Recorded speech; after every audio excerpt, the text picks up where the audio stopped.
প্রিয় চাকরি প্রত্যাশী ভাই বোনেরা সবাইকে স্বাগতম। আপনাদের জন্য আরেকটি নতুন এনজিওর চাকরি নিয়োগ পরীক্ষার প্রশ্নের ধরন নিয়ে হাজির হলাম।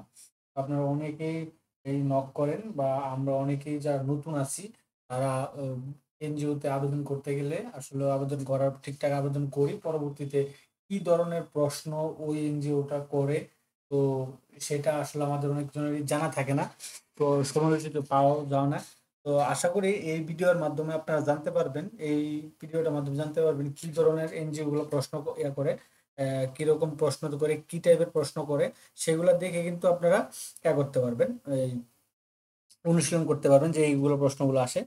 তো তারই ধারাবাহিকতায় আমাদের যে বাংলাদেশে একটা যে এনজিও একটা আছে বেসরকারি, সেটা হচ্ছে ডিএসকে, অর্থাৎ দুস্থ স্বাস্থ্য কেন্দ্র, ডিএসকে এনজিও। তো তারা যে গত আগস্ট মাসে আপনার মাঠ কর্মকর্তা পদে যে বিজ্ঞপ্তিটা করছিল, বিজ্ঞপ্তি প্রকাশ করছিল, সেটা যে নিয়োগ পরীক্ষা যেটা দিয়েছে, সেটা যে প্রশ্নগুলা কি কি প্রশ্নগুলা করছিল, সেই প্রশ্নের ধরনটা কি ছিল, আমরা সেটা নিয়ে আলোচনা করব। তো আশা করি এই ভিডিওটার মাধ্যমে আপনারা সম্পূর্ণ ভিডিও দেখতে পারলে বা করলে, প্রশ্ন দেখলে আপনি কিন্তু সম্পূর্ণ এই এই জবের আপনার ক্যাটাগরির প্রশ্নগুলো আপনার বুঝে নিতে পারবেন। তো তার ধারাবাহিকতায় আজকে এবার ভিডিও নিয়ে আসলাম। তো এরকম নিত্য নতুন সকল ধরনের সকল চাকরির নিয়োগ বিজ্ঞপ্তির পাশাপাশি অনলাইন আবেদন পদ্ধতি, বিভিন্ন এনজিও চাকরির পত্রিকার পরীক্ষার প্রশ্নের ধরন সবার আগে যদি আপনি আপনার চ্যানেলে পেতে চান, তো যারা এখন পর্যন্ত আমাদের এই যে অল জবস নিউজ এই যে চ্যানেলটি সাবস্ক্রাইব করেন নাই, চ্যানেলটি সাবস্ক্রাইব করে দিন, পাশাপাশি নোটিফিকেশন বেল আইকনটি অন করে দিন এবং আমাদের ফেসবুক পেজটি ফলো দিয়ে রাখবেন, যাতে করে আপলোড হওয়া পরবর্তী সকল ভিডিওগুলো আপনারা খুব সহজে আপনারা আপনাদের চ্যানেলে পেয়ে যেতে পারেন। তো চলুন আমরা দেখি। তো আমরা প্রথমে দেখতে পাচ্ছেন এখানে একটু হয়তো বা ইয়ে করছে, যেহেতু আমি আর এইসব এই পরীক্ষাগুলোর প্রশ্ন কিন্তু তারা রেখে দেয়, এগুলো হয়তো বা কোনোভাবে একজনের দুইজন ছবি তুলে নিয়ে আসে, সেগুলো পরে আমরা সংগ্রহ করি বা সেখান থেকে আপনারা করি। তো এটা হচ্ছে যেমন ডিএসকে দুস্থ এবং স্বাস্থ্য কেন্দ্র, ডিএসকে মাঠ কর্মকর্তা পদে নিয়োগ পরীক্ষা 2025, এখানে দুইটা পড়েছে। 20 অক্টোবরে বিজ্ঞপ্তিটা প্রকাশ করছে, মানে এই পরীক্ষাটা হয়েছিল, পরীক্ষার তারিখটা হয়েছিল। তো টোটালি তারা পরীক্ষা নিয়েছিল 75 নম্বরে, তবে এটা বিশাল একটা করছে, কঠিন প্রশ্নগুলো করছে অন্য অন্য ইয়ার থেকে। আর সময় হচ্ছে কি আপনার 2 ঘন্টার মধ্যে আপনার 75 মিনিটে 75 পূর্ণমান সর্বমোট 75 নাম্বার। তো প্রথমে যে 1 নং তারা দেখছে সেটা হচ্ছে কি আপনার এখানে ইংরেজি করুন যে কোনো 5টি, 1 নং তারা এটা রাখছে ইংরেজি করুন যে কোনো 5টি। তো এখানে তারা যেমন আছে, এখন বর্ষাকাল, মেয়েটি ঢাকা নগরীতে মিষ্টি সুরে গান গায়, গোলাপি গোলাপটি খুব সুন্দর, মুষলধারে বৃষ্টি হচ্ছে, কাজী নজরুল ইসলাম বড় কবি ছিলেন, আজ আমার পরীক্ষা আমাকে যেতে দিন। তারপরে সক্রেটিস একজন বিখ্যাত দার্শনিক ছিলেন, কি সুন্দর আমাদের এই দেশ, পরিশ্রম সফলতার চাবিকাঠি। এই 10টাই ছিল। তো 10টার মধ্যে আপনাকে 5টা ইংরেজি করতে হবে, এটা এরকম তারা রাখছে। তো দ্বিতীয় হচ্ছে পূর্ণ বাক্য, অর্থাৎ ইংলিশে যে পূর্ণ বাক্য, সেখানে 5টা আপনার লিখতে হবে। 5টা এখানে যেহেতু 5 দিয়েছে 5টাই লিখতে হবে। NGO, non government organisation, BCB Bangladesh cricket board, GDP, তারপরে এমআর মানে মাইক্রো ক্রেডিট রেগুলেটরি অথরিটি, তারপর ICC international cricket council, SDC, GPDPA, যেটা কি পিকেএসএফ, পল্লী কি যেন কর্মসংস্থান মনে হয় এটা, ডাব্লিউএইচও, বিবি, বাংলাদেশ ব্যাংক, তো ওয়ার্ল্ড ওয়ার্ল্ড হেলথ অর্গানাইজেশন। এই এই যে এগুলোর 5টা আপনার করতে হচ্ছে, পূর্ণ লিখতে হবে আপনার, যেগুলো ইংলিশে, নন গভর্নমেন্ট এনজিও এগুলা। তারপরে আছে তারা যে কোনো 5টি প্রশ্নের উত্তর লিখুন, এখানে ছোট প্রশ্ন, এক কথায় প্রশ্নের 5টা উত্তর লিখতে হবে। তো তারা প্রশ্নটা করছে, বাংলাদেশের রণসঙ্গীতের রচয়িতাকে, সেন্ট মার্টিন দ্বীপের অপর নাম কি? তারপর হচ্ছে কি আপনার এটা দারুচিনির দ্বীপ মনে বলা, আমি যদি জানি, আর এটা তো রণসঙ্গীত তো কাজী নজরুল ইসলামের। বাংলাদেশের সংবিধানের মোট কয়টি তফসিল আছে?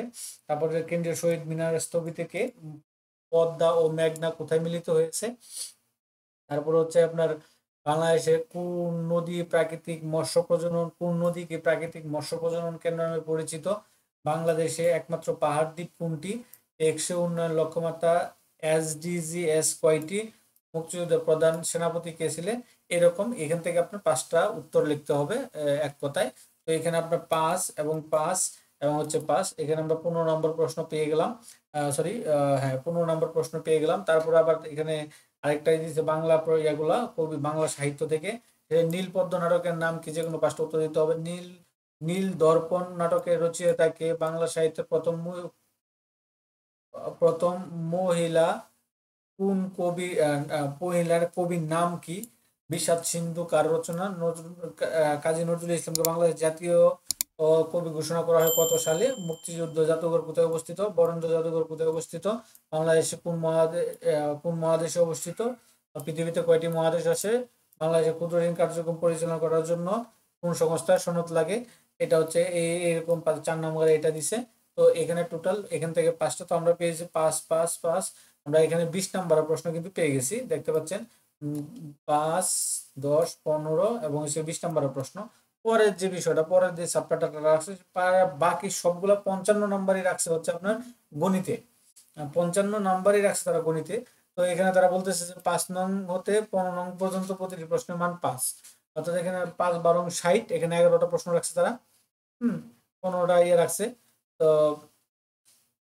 15টা বলতে আপনার এই যে 5 থেকে 1 2 3 4 5 6 7 8 9 10 11, 11 দোকানে 11 5 11 55 তারা রাখছে। তো এই 55 এখানে, আর ওখানে হয়েছে কি আপনার 20, এই যে 75 নম্বর তার পরীক্ষা। তো গণিত থেকে রাখছে 5 নম্বরে।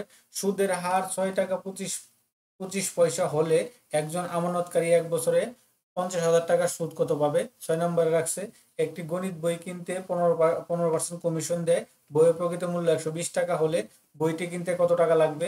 তারপর হচ্ছে একটি ঘড়ির 350 টাকা ক্রয় করে 420 টাকা বিক্রি করা হলে শতকরা কত টাকা লাভ হবে? তারপর আছে বার্ষিক সুদের হার কত হলে 1300 টাকায় 5 বছরের সুদ আসলে 1755 টাকা হবে।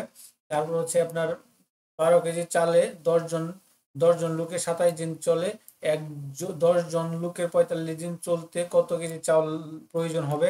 তারপর আছে একটি স্কুলের শিক্ষার্থীর সংখ্যা 500, এর মধ্যে 40% ছাত্রীর সংখ্যা 40%, ওই স্কুলের ছাত্র সংখ্যা কত নির্ণয় করো? আয়তক্ষেত্র বর্গক্ষেত্র কাকে বলে? সমকোণ কাকে বলে? ত্রিভুজের 3 কোণের সমষ্টিকে কি বলে?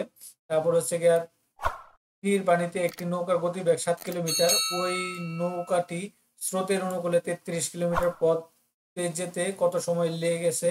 ফিরে আসার সময় নৌকাটির কত ঘন্টা সময় লাগবে? হ্যাঁ, তারা লিখছে।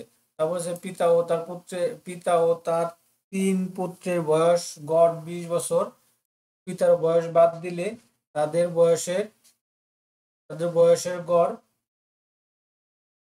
7 বছরের কম, যার পিতার বয়স কত তারা উল্লেখ করেছে। তারপর হচ্ছে একটা টিকা লিখতে বলছে, বাংলাদেশ অর্থনৈতিক উন্নয়ন এনজিও ভূমিকা ও লেখো, বুলেট পয়েন্ট লেখো আর কি, মানে বুলেট পয়েন্ট মানে ভূমিকার আপনার মেইন পয়েন্ট গুলো তারা লিখতে বলছে। তো এই 15টা, অর্থাৎ এই 15 নং। তো এখানে সবচেয়ে বড়, সবচেয়ে কথা তারা গণিতে বেশি রাখছে, যেহেতু আপনার এখানে সব ধরনের আসে, সুদ কষা শতকরা সব ধরনের গণিতই এখানে রাখছে তারা, জ্যামিতি থেকেও রাখছে। তো আশা করি আপনারা এই প্রশ্নটা থেকে, এটা কিন্তু রিয়েল অথেন্টিক কিন্তু, হ্যাঁ, আমি কিন্তু এটা ওই ওই প্রশ্নটা দিলে আপনারা বুঝতে পারবেন না, যার কারণে এটা আমরা আবার করছি, তৈরি করছি ওটা দেখে দেখে, একদম সেম প্রশ্নই, হয়তো বা দু এক জায়গায় একটু হয়তো বানান ভুল হতে পারে। তো আপনারা এইটা যদি পুরোপুরি দেখে করতে পারেন এই প্রশ্নগুলো, তো আপনারা এই টাইপের প্রশ্নগুলো আসবে, তখন আপনারা কিন্তু করতে, আপনার পড়াশোনা করতে বা প্রস্তুতি গ্রহণ করতে কিন্তু সুবিধা হবে। তো এই ছিল মোটামুটি আপনার ডিএসকে এনজিওর আপনার মাঠ কর্মকর্তা পদে লিখিত নিয়োগ পরীক্ষার প্রশ্ন, যেটা তো এটা নিয়ে আপনাদের সাথে আলোচনা করলাম। তো এরকম নিত্য নতুন সকল ধরনের সকল চাকরির নিয়োগ বিজ্ঞপ্তি সবার আগে যদি পাশাপাশি আপনারা সকল ধরনের অনলাইন আবেদন পদ্ধতি, সরকারি বিজ্ঞপ্তি, তারপরে হচ্ছে আপনার বিভিন্ন এনজিও পরীক্ষার প্রশ্ন সমূহ সবার আগে যদি আপনি আপনার চ্যানেল অথবা ফেসবুকের মাধ্যমে পেতে চান, তো যারা এখন পর্যন্ত আমাদের অল জব নিউজ এই চ্যানেলটি সাবস্ক্রাইব করেন নাই, চ্যানেলটি সাবস্ক্রাইব করে দিয়েন, পাশাপাশি নোটিফিকেশন বেল আইকনটি অন করে দিয়েন এবং আমাদের ফেসবুক পেজটি ফলো দিয়ে রাখবেন, যাতে করে আপনারা পরবর্তী সকল ভিডিওগুলো আপনারা খুব সহজে আপনাদের চ্যানেলে পেয়ে যেতে পারেন। তো সকলে ভালো থাকেন, সুস্থ থাকেন, আবার অন্য কোনো নতুন ভিডিও নিয়ে আপনাদের সাথে হাজির হব।